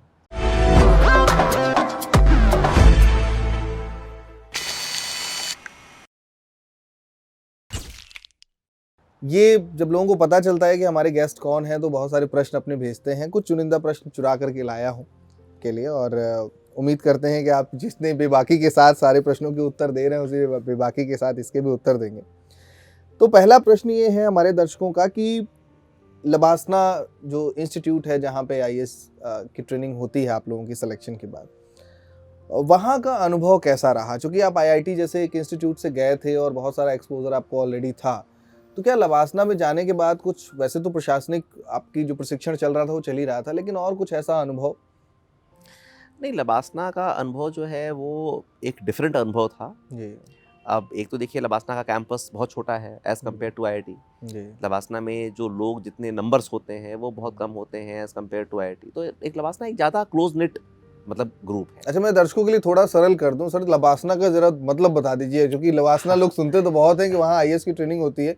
लवासना हमारी ट्रेनिंग एकेडमी है, Lal Bahadur Shastri national academy of administration. जी जी तो ये मसूरी में है। जी। और वहीं पर जो बेसिकली एक पहले फाउंडेशन कोर्स करके होता है। जब आपका जी। सिलेक्शन होता है जी तो उसमें आपको केवल सर्विस मिली होती है, आपको जी। उसमें अपने कैडर या वो सब नहीं मिले होते हैं। तो जी। फाउंडेशन कोर्स एक करके होता है। पहले तो जब इनटेक कम था, जब कम लोग हुआ करते थे, तो मसूरी एकेडमी, चूँकि वहीं से फाउंडेशन हुई है, जी, सिविल जी। सर्विस की जो स्टार्टिंग फाउंडेशन है वहीं से हुई है, तो वहाँ पर हुआ करती थी। बाद में जब ज़्यादा मतलब जब इंटेक थोड़ा सा बढ़ गया, तो फिर 2-3 इंस्टीट्यूट, जैसे कि सरदार वल्लभ भाई पटेल इंस्टीट्यूट है हैदराबाद में पुलिस ट्रेनिंग का, ऐसे ही आईआरएस का भी दिल्ली में, तो ये फिर उसमें और में भी फिर लगे फाउंडेशन कोर्स होने, बट पहले वहीं हुआ करते थे। जी बट आज भी आईएएस, आईपीएस और फॉरेन सर्विस, जी। इन 3 सर्विसेज के जो भी बच्चे होते हैं, उनकी जो फाउंडेशन कोर्स है वही। वो वहीं पर होती है, फाउंडेशन वहीं पर होती है। जी जी। फिर अपना जो फिर फेज़ 1 जिसको हम लोग बोलते हैं, जो फाउंडेशन का मतलब होता है कॉमन पढ़ाई, जी जी जी। तो वो वहाँ पर होती है। उसके बाद फिर स्पेसिफिक जो पढ़ाई होती है फेज़ 1 की, वो फिर जैसे कि अब जो आईएएस होते हैं वो मसूरी में ही करते हैं, लवासना में। जी जी। आईपीएस वाले एसवीपी जो हैदराबाद वहाँ चले जाते हैं, बाकी लोग चले जाते हैं जी जी। फॉरेन सर्विसेज का दिल्ली में एकेडमी है। जी तो इस जी तरह से। जी। तो अनुभव बताइए तो कैसा? वहाँ का अनुभव जो है बहुत मतलब डिफरेंट रहा है आईआईटी से। एक तो आपका स्टे छोटा होता है वहाँ पर, आप आईआईटी में लंबे समय रुकते हैं। यहाँ पर फाउंडेशन कोर्स जो है 3 महीने का होता है। फिर आप जाते हैं भारत दर्शन के लिए, जाते हैं 2 महीने, तो आप बाहर रहते हैं कॉलेज मतलब कैंपस से। फिर आप आते हैं लौट के फेज़ 1 के लिए, तो आप अगेन रहते हैं 6 महीने। फिर आपकी तकरीबन 1 साल की फील्ड पोस्टिंग रहती है, and then you again come back for 2 months for phase 2। तो बिट्स में होता है। तो एक तो ये डिफरेंट अनुभव है फ्रॉम जो आपका ये है क्या आईआईटी की जो चीज़ें वहाँ पर आप कंटिन्यू रहते हैं 4 साल। दूसरा ये है कि वहाँ पर चूँकि एक हिली टेरेन है, तो वो थोड़ा सा अनुभव हमारे लिए जो है जोग्राफिकल, क्योंकि हम लोग को हिल्स का, हम लोग वहाँ के पैदाइश नहीं है और कभी रहे नहीं है, तो वो एक अलग अनुभव था कि जैसे वहाँ पे वॉक करना, अप हिल डाउन हिल और सारा कुछ जो है, तो बड़ी मतलब वो ओल्ड सिटी भी है। तो जैसे उसमें मतलब आपके जो भी है मॉल रोड और ऐसे मतलब रोड के नाम हैं, और उस तरह की छोटी छोटी दुकानें होती हैं, वहाँ पे आप जाते हैं। और जो 4 दुकान थी वहाँ जाके जो है वो मैगी खाने के लिए भी आप जैसे जा रहे हैं, वो सारे अनुभव थे। और थोड़ा सा ये है कि लाइफ ज़्यादा रिलैक्स होती है, क्योंकि वहाँ पर उतना कोई वैसा पढ़ाई का बहुत ज़्यादा कोई वैसा बर्डन नहीं है। इट्स मोर अबाउट कि आप सीखते हैं, समझते हैं, समाज को जानने का प्रयास कर रहे होते हैं। इंटरेक्शंस भी बहुत सारे बहुत सारे जो हमारे फैकल्टीज़ जो होते हैं वो एक्चुअली सर्विंग मेंबर्स होते हैं जो कि आते हैं। ऐसा नहीं कि कोई टीचर है वो पढ़ा रहा है, कुछ ऐसे पोस्ट होते हैं वो पढ़ाते हैं आपको, कुछ एकेडमिशियंस होते हैं, बट एक बहुत बड़ी फैकल्टी ऐसी होती है जो कि जिनको बुलाया जाता है एज गेस्ट लेक्चरर्स। तो अपने अपने किसी न किसी फील्ड में या तो मतलब कोई अच्छे ब्यूरोक्रेट हैं या टेक्नोक्रेट हैं या ऐसे कोई भी लोग हैं वो आते हैं। तो एक मतलब बड़ा ही इनफॉर्मल वे में एक इंटरेक्शन और पढ़ाई होती है। ये काफ़ी डिफरेंट है, बिकॉज आईआईटी का बहुत ही मतलब वो तो स्ट्रक्चर्ड तरीका है ना, आपके टीचर्स हैं, एग्जाम्स है, आपके सारी कुछ हैं, मतलब तो उससे बहुत अलग है लवासा का एक्सपीरियंस। अच्छा, अभी आपने मॉल रोड की बात की, ये बड़ी व्यवहारिक उत्सुकता है मुझ जैसे तमाम लोगों की। ये मॉल रोड का क्या कॉन्सेप्ट है? क्यों ये हर शहर में, लगभग जो पुराने शहर है वहाँ मॉल रोड हुआ करता है? कुछ इसके बारे में जानकारी? एक्चुअली देखिए, ये सब ना ये ब्रिटिश लेगेसी है बेसिकली। ओके। ब्रिटिश लेगेसी है। ब्रिटिशर्स के टाइम पर क्या था ना कि जैसे हमारे यहाँ हम लोग शहरों को नहीं करते हैं वर्गीकृत, उन लोगों का जैसे क्या सिस्टम था कि उनके शहर बड़े छोटे हुआ करते थे, आज भी छोटे होते हैं। हम लोग के जैसे शहर है ना कि आप बिना गाड़ी के मूव नहीं कर सकते हैं। वहाँ पर कॉन्सेप्ट, यूरोपियन कॉन्सेप्ट ये है कि आपका शहर ऐसा हो जो कि आप वॉक करके कर पाइए। तो वहाँ पर ये जैसे कि डाउन टाउन आप वर्ड बहुत सुनते होंगे। तो डाउन टाउन का मतलब क्या है कि आपका घर हिल के ऊपर है, और जो शहर है वो आपका जो उसका हिल के नीचे आपका जो है वो शहर बना हुआ है। तो आप डाउन टाउन आप गए, फिर से उतरे आप, तो आप डाउन टाउन पर, डाउन टाउन बहुत लोग बोलते हैं शहर के एरिया को। और वहाँ पे फिर आपका जो है एक ही रोड है, आप गए हैं और उसी के अराउंड सारा कुछ है, तो वो आपका वो मॉल रोड है। That is the mall road which justifies कि हाँ साहब ये है। तो वो चीज़ें जो आर्टीरियल जिसको आप रोड बोल रहे हैं, क्योंकि और कोई पैरेलल उसकी रोड्स नहीं है, और उसी में आपका जो है सारा कुछ है। तो ये सब ओल्ड आपके जो नेम्स हैं, तो जैसे मसूरी का भी जो मॉल रोड है वो उसी के अराउंड आप देखेंगे कि मोस्टली जितना भी मार्केट और जो भी कुछ है वो उसी के अराउंड सारा है। इसके अलावा में बाकी आपको मार्केट प्लेस जो है और कोई नहीं मिलेगा। ये एक नई बात पता चली, मतलब मुझे भी नहीं पता था। और तो अमूमन जहाँ भी जाइए बड़े शहर में तो, या पुराने शहर जो हैं, मॉल रोड हर जगह मिल जाती है, लेकिन इसका मतलब नहीं पता था हमें। जिस दौर में आपने यूपीएससी क्वालिफाई किया, उस दौर में ऐसा कहा जाता है कि आपने फिजिक्स में जो नंबर पाए वो अब तक के हाईएस्ट थे उस समय तक के। अब इस समय के आंकड़े तो मुझे नहीं पता, लेकिन जिस समय आपने क्वालिफाई किया था तो फिजिक्स में आपने उस समय तक का सबसे ज़्यादा अंक स्कोर किया था। तो क्या मतलब ये मतलब हमारी रिसर्च टीम ने सही काम किया है या मतलब? नहीं बिल्कुल। एक्चुअली देखिए इसमें हुआ क्या था कि पहले जब यूपीएससी की शुरुआत हुई थी जी। तो उस समय फिजिक्स में, मैथ्स में और सब में एब्सोल्यूट मार्किंग हुआ करती थी। ओके। एब्सोल्यूट मार्किंग का मतलब ये था कि भाई आपको अगर पेपर अगर आपका मान लीजिए 500 नंबर का है, 600 नंबर का है, तो आपको जितने नंबर आएंगे उतने नंबर आपको मिल जाएंगे। लेकिन फिर इसके बाद एक थोड़ा सा एक रोष प्रकट किया आर्ट्स के स्टूडेंट्स ने कि भाई जो मार्क्स जो हमें जो मिलते हैं, भाई हमें तो 100 में 100 नंबर मिलते नहीं हैं, हम कितना भी अच्छा आंसर क्यों ना लिख लें, जबकि फिजिक्स और मैथ्स और इन सब में जो है फुल नंबर मिल जाते हैं। अच्छा, उसका जो सेकेंड आर्गूमेंट है वो उन्होंने नहीं रखा कि उनको 0 भी नहीं मिलता है। जबकि फिजिक्स और मैथ्स में अगर गलत हुआ तो आप 0 भी पाते हैं। तो लेकिन फिर फाइनली एक ऐसा निर्णय करके जो है यूपीएससी ने ये तय कर दिया कि भाई हम स्केलिंग करेंगे। तो स्केलिंग का मतलब ये होता है कि भाई जो भी हमारे जितने भी नंबर हैं वो एब्सोल्यूट नंबर अब नहीं आते हैं। मान लीजिए कि पेपर 600 नंबर का है तो एक एवरेज स्केलिंग करें कि हमारा जो टॉपर है उसको हमें 420 या 430 नंबर हमें देने हैं। तो अब आपके नंबर अगर मान लीजिए कि जो टॉपर है उसके नंबर अगर 300 आए हैं तो 300 वाले के नंबर को बढ़ाकर 430 कर दिया जाएगा। और उसी रेशियो में जितने भी बच्चे उस ऑप्शनल के हैं, मान लीजिए सपोज करिए फिलॉसफी है तो फिलॉसफी के सारे बच्चों के नंबर उसी रेशियो में उसको बढ़ा दिए जाएंगे। सिमिलरली मान लीजिए फिजिक्स और मैथ्स है तो उसमें मान लीजिए जो टॉपर है उसके नंबर आए हुए हैं लेटस से 600 में 550 आए हुए हैं तो उसके नंबर कम करके 430 कर दिए जाएंगे या 420-30 कर दिए जाएंगे। और उसी रेशियो में जितने भी बच्चे फिजिक्स के हैं उनके नंबर जो है फिर इसको स्केलिंग बोलते हैं। तो स्केलिंग प्रथा शुरू होने के बाद हमारे 410 नंबर थे जो कि 420 उस समय, मतलब अगर आप 100% पेपर अगर आप सही लिख कर अगर 100 नंबर आपको आएंगे 600 में 600 आएंगे तो 420-25 नंबर आपको आ सकते हैं मैक्सिमम। तो उसमें 410 नंबर हमारे थे तो ऑलमोस्ट मतलब 95% टाइप्स जो है वो चीज़ थी। तो हाँ, वो आपकी रिसर्च उस हद तक सही है कि वो हाईएस्ट नंबर रहे हमारे। ऐसा माना जाता है कि इनोवेशन में आपका बड़ा विश्वास रहा है। मतलब जहाँ कहीं भी आपके डिस्ट्रिक्ट में पोस्टिंग रही है या अभी आप स्टेट में रहे, यूपीएसटीएम में रहे, तो बहुत सारे नए प्रयोग आपने किए। बीते दिनों जो आपने चुनाव भी कराया है बतौर जिलाधिकारी, आपने सिद्धार्थनगर में जो मतदाता जागरूकता कार्यक्रम से लेकर के तमाम सारे नवीन प्रयोग आपने किए, तो उसके लिए आपको महामहिम राज्यपाल महोदय द्वारा सम्मानित किया गया। तो एक प्रशासनिक अधिकारी हो करके आप जब कुछ ऐसा इनोवेट करते हैं जिससे समाज को नई दिशा मिल सके, समाज जागरूक हो सके, और उसके लिए जब आपको इस लेवल का रिकॉग्निशन मिलता है कि राज्यपाल आपको सम्मानित कर रहे हैं, तो वो क्षण कैसा था, कैसा अनुभव रहा? नहीं देखिए, अब ये सब अगेन बहुत मतलब जो है ये गर्व की अनुभूति होती है और बहुत अच्छा लगता है क्योंकि राज्यपाल महोदय से और मुख्यमंत्री जी से, इन लोगों से पुरस्कार पाना आसान नहीं होता है, बहुत कठिन होता है। और इसमें जो है देखिए इनोवेशन का मैंने आपको पहले बताया कि जो हम लोग की जो पूरी जो मेरी एसेंस थी इस नौकरी में आने की, वो यही थी कि टेक्नोलॉजी को हम किस प्रकार से, कंप्यूटर साइंस की नॉलेज को या टेक्नोलॉजी को हम कैसे प्रयोग में लाएंगे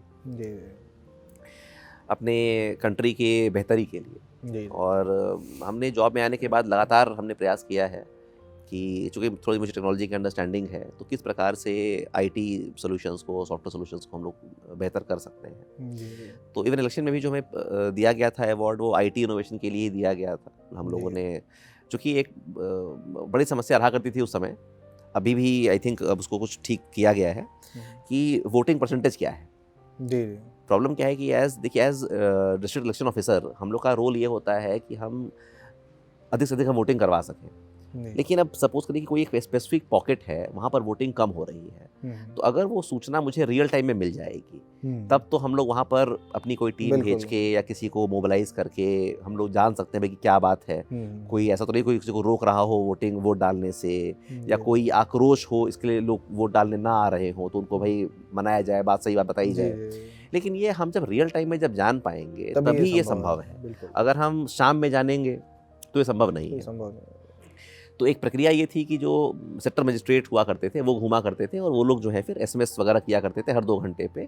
उससे एक हमारा परसेंटेज निकलता रहता था। लेकिन वो एसएमएस का जो पार्ट था वो बहुत एक्यूरेट बहुत बार नहीं होता था, उसमें लैग भी रहा करता था। जी जी तो हम लोगों ने ये चीज़ की थी भाई कि जो हमारे जितने भी सेक्टर जो हमारे प्रेसिडेंट ऑफिसर हैं जो वो डलवा रहे हैं उन सबके पास मोबाइल फ़ोन होता है। तो एक सिंपल साइट क्यों ना बनाया जाए कि वो अपना जो है रियल टाइम में उस पर अपडेशन जो है अपना करते जाएं, तो सीधा सीधा ही हम लोग को रियल फिगर हम लोग को मिलती जाएगी। सेक्टर मजिस्ट्रेट्स को ऐसा नहीं कि हम उन पर डिपेंडेंट है कि वो घूम कर, वो तो चल ही रहा था बट पैरेलली में ये। तो इससे क्या फ़ायदा हुआ कि कुछ जगहों पे जहाँ पर वोटिंग परसेंटेज कम जा रही थी हम लोग की, तो वहाँ पे हम लोगों ने रियल टाइम में इंटरवीन किया और कंट्रोल रूम से ही जो है करके तो फिर वहाँ पे हम लोग उस चीज़ को हैंडल कर पाए। क्या बात। तो एक ये स्टेप था इस डायरेक्शन में, तो जिसके लिए फिर माननीय राजपाल महोदय जी ने फिर इसको जो है सम्मानित किया। एक मतलब बेस्ट प्रैक्टिस मानते हुए क्या बात। इसको सम्मानित भी किया था। और अब इसी प्रकार से अन्य भी बहुत सारे हम लोगों ने आईटी के प्रयोग जो है वो चाहे कौशल विकास मिशन रहा हो, चाहे एम्प्लॉयमेंट डायरेक्टरेट रहा हो, चाहे अभी मैं जिस पोस्ट पर हूँ पीसीडीएफ में यहाँ पर, या इवन जिलों में जब रहे थे डीएम या सीडीओ में, तो हमने प्रयास किया है कि आईटी के पार्ट को ला सकें और ये जो छोटी छोटी समस्याएं जो हैं मतलब हमारे अपने प्रशासन में और लोगों से इसको कुछ सोल्यूशन निकाल सकें इसका। जी जी। हम कार्यक्रम के लगभग आखिरी पड़ाव पर हैं और चूंकि आप एक आईएएस अधिकारी हैं और बहुत सारी एक बड़ी पूरी टीम है जो, या यूँ कह लें बहुत सारे ऐसे लोग हैं जो इच्छा रखते हैं इस सेवा में आने की और दिन रात तैयारियां कर रहे हैं, तो उनके लिए आप अगर कुछ टिप्स दे सकें, जो लोग अभी तैयारियां कर रहे हैं, वैसे तो वो निश्चित तौर पे अपना सर्वस्व न्यौछावर करते हैं पूरी तैयारी के लिए, लेकिन फिर भी आपका जो अनुभव रहा है अगर उसको साझा कर सकें। देखिए, मैं 2-3 बातें कहना चाहूँगा इस एस्पेक्ट में, चूँकि देखिए मैंने आईआईटी भी क्लियर किया है, मैंने यूपीएससी भी क्लियर किया है।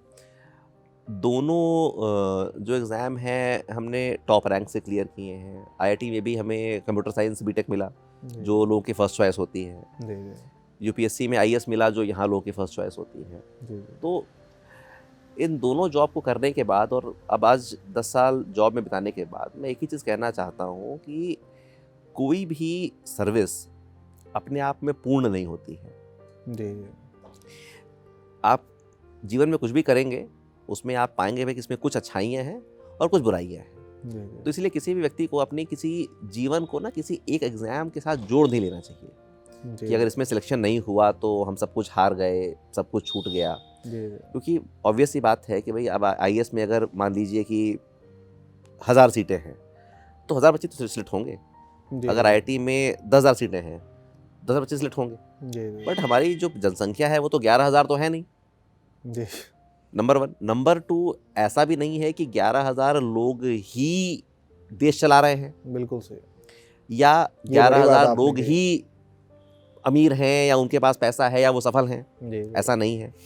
बल्कि आप पाएंगे भाई बहुत बड़ी संख्या में जो ऐसे लोग सफल हैं और जो मतलब हर तरह से सफल, चाहे बोले चाहे वो सामाजिक क्षेत्र हो, चाहे वो आपका फाइनेंशियल क्षेत्र हो, उसमें से बहुत से लोग ऐसे हैं जो कि आईआईटीएन नहीं हैं और बहुत से भाई आईएएस का तो खैर कोई फैल से मतलब ही नहीं है। तो इसीलिए किसी भी नौकरी से उतने पर रखना है कि भाई हमें उसके लिए प्रयास करना है और ये मान के करना है कि वो एक नौकरी है, मेरी इच्छा उसमें हो सकती है कि भाई मेरी इच्छा है वो नौकरी करने की, लेकिन साइमल्टेनियसली अगर हम उसमें सफल नहीं हो पाते हैं तो हमें अपने आप को असफल नहीं मानना है। भाई हो सकता है कि हम उस नौकरी के लिए उचित व्यक्ति ना हो बट हम किसी अन्य नौकरी के लिए उचित व्यक्ति हो। जैसे मैंने एग्जांपल पहले भी किसी को दिया था कि भाई मान लीजिए भाई हमने पढ़ाई करके एग्जाम निकाल लिया, लेकिन अगर मुझे कोई बोले कि भाई आप 100 मीटर की रेस दौड़ जाओ तो वहाँ हम थोड़ी सफल हो सकते हैं। बिल्कुल सही। हम वहाँ सफल हो जाएंगे। कोई होता भी कोई व्यक्ति जो है 100 मीटर की रेस बहुत अच्छा धावक हो, वो आगे चल के जो है ओलंपिक खेल ले, आगे चल के भारत के लिए गोल्ड मेडल ले आए। तो हर किसी का टैलेंट अलग होता है और पैसे भाई अब जितने पैसे भाई हमारे क्रिकेटर्स कमा लेते हैं और जितने पैसे हमारे एक्टर्स कमा लेते हैं उतने पैसे कहाँ कोई नॉर्मल बिजनेसमैन या कोई मतलब और जितना फेम कमा लेते हैं। तो इसीलिए बहुत सारे एस्पेक्ट्स हैं। तो मेरा एक ही सुझाव और मशवरा है कि जो भी लोग तैयारी कर रहे हैं वो ये बात ज़रूर अपने आप को अंडरस्टैंड करें कि उनका एक्चुअल स्ट्रेंथ एरिया क्या है।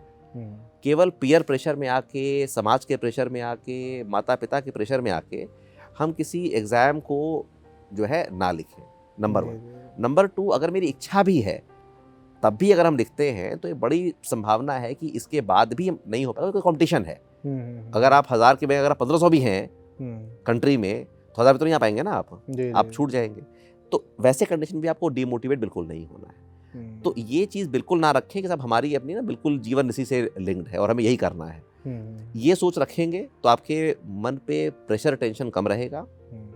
सिलेक्शन हुआ, बहुत अच्छी बात है। वही मैंने जो आपको पहले भी कहा कि असफल व्यक्ति कभी नहीं होता है। या तो वो जो लक्ष्य को चाहता है उसको पा लेता है, या तो एक्सपीरियंस पा लेता है, असफल कभी नहीं होता है। तो यही मेरा आपके माध्यम से सबको यही कहना है कि अपने आप को असफल कोई कभी ना माने।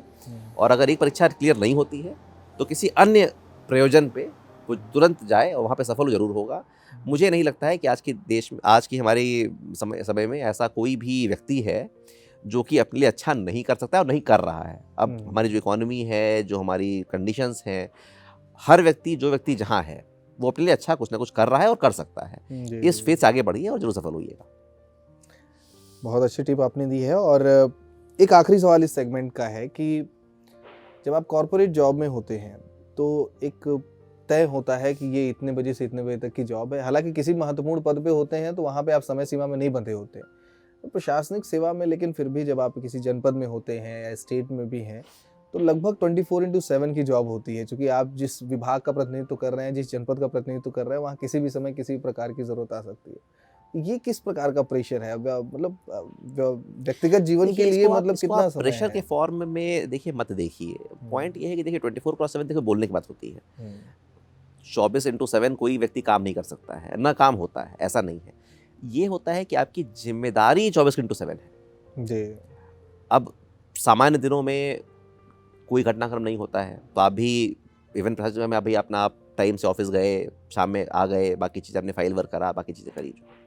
लेकिन आपकी जो चूँकि आप भाई अब आपको इतना बड़ा जिम्मेदारी दिया गया है जनपद का, तो जनपद में कोई बड़ी घटना न घट जाए, कोई बड़ा विवाद न हो जाए, कोई वीआईपी मूवमेंट अगर हो रही है तो आपकी जिम्मेदारी होती है। तो जब वो स्पेसिफिक जब वो क्षण आएंगे तो फिर वैसे कंडीशन में भाई रात में मान लीजिए अगर रात में 1 बजे भी अगर आपके जनपद की किसी फैक्ट्री में आग लग गई है तो आपको वो सेंसिटिविटी होनी पड़ेगी। और इस सेंसिटिविटी से कोई प्रेशर नहीं होता है, बिकॉज आप ओन करते हो, आपकी अपनी भाई आपको फीलिंग होती है कि हमारा ये जनपद है, हमारा ये जिला है, हमें इसका ख्याल रखना है। तो जब ऐसी कोई घटनाक्रम होती है ना तो उसमें पहला थॉट ये नहीं आता है कि अरे रात में 1 बजे फ़ोन कैसे आ गया। थॉट ये आता है कि अरे भाई क्या हुआ है, ठीक है, क्या सब कोई ठीक तो है, किसी को कोई हानि तो नहीं पहुंची है। तो वो इसीलिए इसको आप एज अ प्रेशर तो मैं बिल्कुल नहीं बोलूँगा, क्योंकि जो व्यक्ति इस मुकाम पे बैठा होता है ना तो वो इस जिम्मेदारी को समझ रहा होता है और इसको कर भी रहा होता है।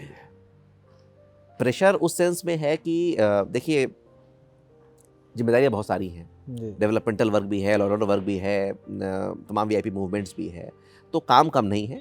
बट ये है कि अगर आपका अगर इंटरेस्ट है उस चीज़ में, अगर आप मन से आए हैं इस नौकरी में तो आप उसको एंजॉय करके करेंगे। जी जी जी। फिल्में देखते हैं आप? हाँ, यदा-कदा देख लेते हैं। किस तरह की फिल्में पसंद हैं आपको?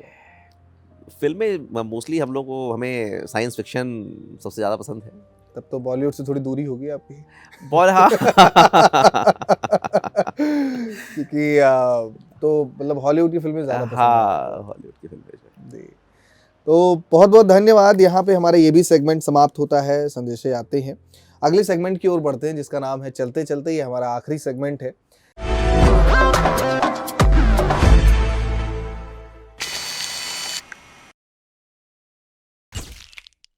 इस सेगमेंट में अपने गेस्ट से गुजारिश करते हैं कि कुछ भी जो उन्हें पसंद हो, पोइट्री या कोई गीत, वो हमारे दर्शकों के लिए थोड़ा सा गुनगुना सकें, क्योंकि सामान्य तौर पे ये पक्ष दर्शकों के समक्ष आप लोगों का नहीं निकल के आ पाता है। तो बहुत सारी जिम्मेदारियों से आप लदे होते हैं, लेकिन कहीं ना कहीं एक कवि मन अंदर बैठा होता है, या यूँ कह लें कि एक कवि श्रोता अंदर बैठा होता है। तो कोई प्यारी सी कविता या कोई गीत अगर हमारे दर्शकों के लिए आप कुछ सुना सकें। देखिए, कविता या गीत तो थोड़ा सा मेरा उसमें हाथ तंग है, बहुत ज़्यादा हमें जो है वो कुछ भी मैं सुनता ज़रूर हूँ, लेकिन ऐसे, लेकिन हाँ देखिए है कि 2 पंक्तियाँ हैं, वो बड़ी गाइडिंग पंक्तियाँ रही हैं मेरे लिए मेरे जीवन में, और जो एक उससे काफ़ी कुछ हमको जो है जब भी कभी आदमी लो फील करता है तो उससे मतलब साहस मिलता है। तो वो मैं सुना देता हूँ 2 पंक्तियाँ जो है दुष्यंत कुमार जी की पंक्तियाँ, बड़ी फेमस पंक्तियाँ हैं, आप भी जान रहे होंगे कि कौन कहता है कि आसमां में सुराख नहीं हो सकता, कौन कहता है आसमां में सुराख नहीं हो सकता, अरे तबीयत से पत्थर तो उछालो मेरे यारो। क्या बात है, क्या बात है। आपने खूब पत्थर उछाले। खूब पत्थर उतारे, खूब सुराख किया आपने। तो ऐसे ही सुराख करते रहिए और ढेर सारी उपलब्धियां आपके हिस्से आती रहें और आपके प्रशासनिक कौशल से राज्य के तमाम लोग लाभान्वित हों, ये ऐसी हम लोगों की शुभेच्छा है। और बहुत बहुत धन्यवाद अपना बहुमूल्य समय देने के लिए। औपचारिक रूप से इंटरव्यू आखिरी पड़ाव पे है अपने। बस मैं ये जानना चाहूँगा, ये जो पूरा कॉन्सेप्ट रहा, कोशिश हम वो करते हैं क्योंकि सामान्य तौर पे आपकी जो यात्रा है लगभग आप सभी परिचित रहते हैं कि आप जो वर्तमान में आप कर रहे हैं, लेकिन उन पन्नों को पलटना जो बहुत दिनों से शायद नहीं पलटे होते हैं या एक प्रोफेशनल लाइफ में आने के बाद वो चीज़ें हो भी नहीं पाती हैं, तो कोशिश थी उन पन्नों को पलटने की। तो ये पूरा कॉन्सेप्ट जो रहा द मुसाफिर किस्सों वाला स्टूडियो, इसके बारे में आपके विचार अगर हम चाह सकें। नहीं, बहुत उम्दा कॉन्सेप्ट है ये और बहुत डिफरेंट है, क्योंकि नॉर्मली हमने देखिए पहले भी इंटरव्यूज़ दिए हैं, तो वो इंटरव्यूज़ मोस्टली हम लोग के जो प्रोफेशनल लाइफ है उसके अराउंड रिवॉल्व करता है कि भाई आईटी की तैयारी कैसे करें, आईटी में चैलेंजेस क्या होते हैं, व्हाट टू एक्सपेक्ट। तो उसका अपना एक एस्पेक्ट है, क्योंकि बहुत सारे एस्पिरेंट्स हैं, उनके लिए वो चीज़ें जानना ज़रूरी है। बट साइमल्टेनियसली जो आप ये कॉन्सेप्ट लेकर आए हैं कि बिहाइंड द सीन टाइप्स जो चीज़ें हैं, तो मुझे लगता है कि इससे दर्शक लाभान्वित तो होंगे नहीं होंगे, मुझे उसका उतना वो नहीं है, लेकिन ये अपने हम लोग के लिए बड़ा अच्छा एक अनुभव एक रहा कि जो चीज़ें हैं, हम लोग जो यादें मतलब कहीं मानसपटल में छुपी होती हैं, वो आज मौका मिला। आपने तो इसकी भाई आपने सवाल भी साझा नहीं किए थे इसके पहले तो बिल्कुल ही आपने जो है इसको नेचुरल रखा है इस कॉन्सेप्ट को, तो बड़ा अच्छा है और बहुत ही नवीन और नूतन प्रयास है ये। Thank you so much sir. और उम्मीद करते हैं कि आपका जो ये दायरा है जो इनोवेशन का, वो ऐसे ही फैलता रहे, तमाम सारे नए प्रयोग से लोग लाभान्वित हो। हमारे शो को समय देने के लिए और अपने इतनी जो रोचक यात्रा है उसको साझा करने के लिए बहुत बहुत धन्यवाद। नमस्कार।